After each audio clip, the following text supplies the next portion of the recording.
Okay, so we have some notes on page 1. I think that it's time that you had a way to organize your notes.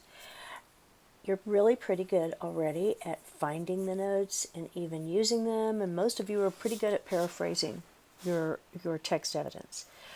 Now I want to introduce a way that you can organize them so that you can find them later on. And to do that, we're going to use the literature web that I showed you before. So let's take a look at the text evidence that we took on page 1 and see how it fits on this graph.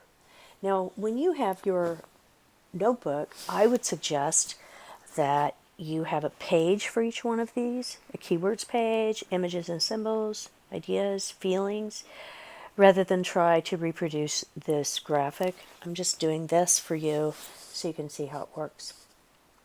So the first one, where we have this note where it's an expression, they just didn't hold with such nonsense. Basically, that the Dursleys just don't approve of anything strange and mysterious.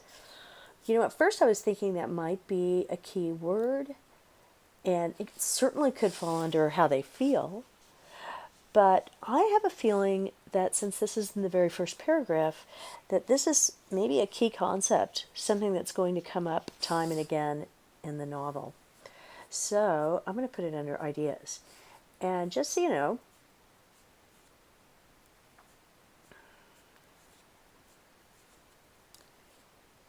all of these can potentially go anywhere. So I'm going to put under ideas the Dursleys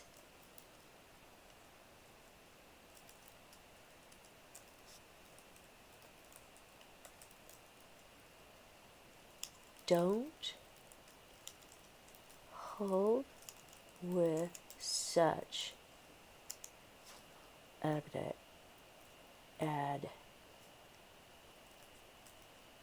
strange and mysterious nonsense. And as a reminder,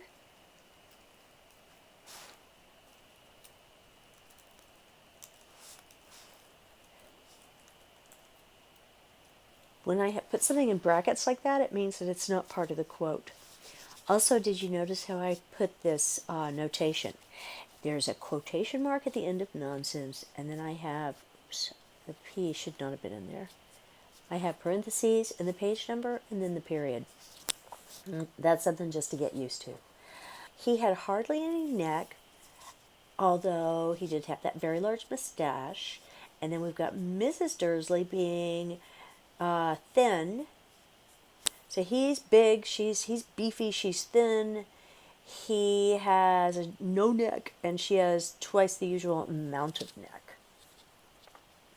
So let's see if I can make that guy. I did, yay.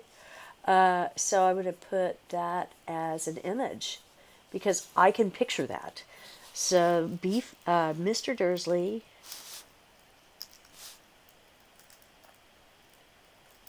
is beefy with no neck, while Mrs. D is skinny with twice the normal neck.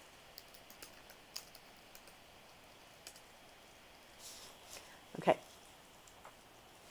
And this word craning, I want to put that under a keyword because that was one that added to the picture because it evoked or brought up my thinking about the bird itself, but also the way that she would lean over to spy on her neighbors.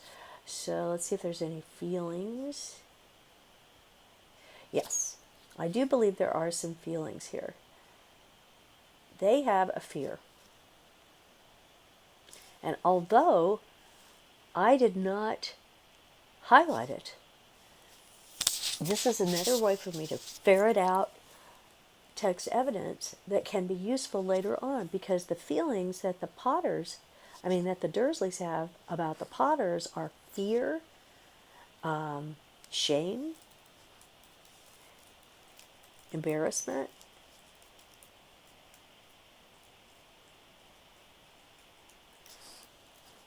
about Mrs.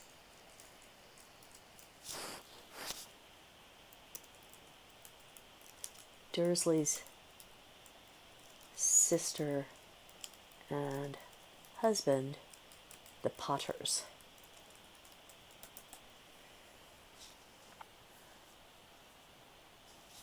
I have something in all of my areas.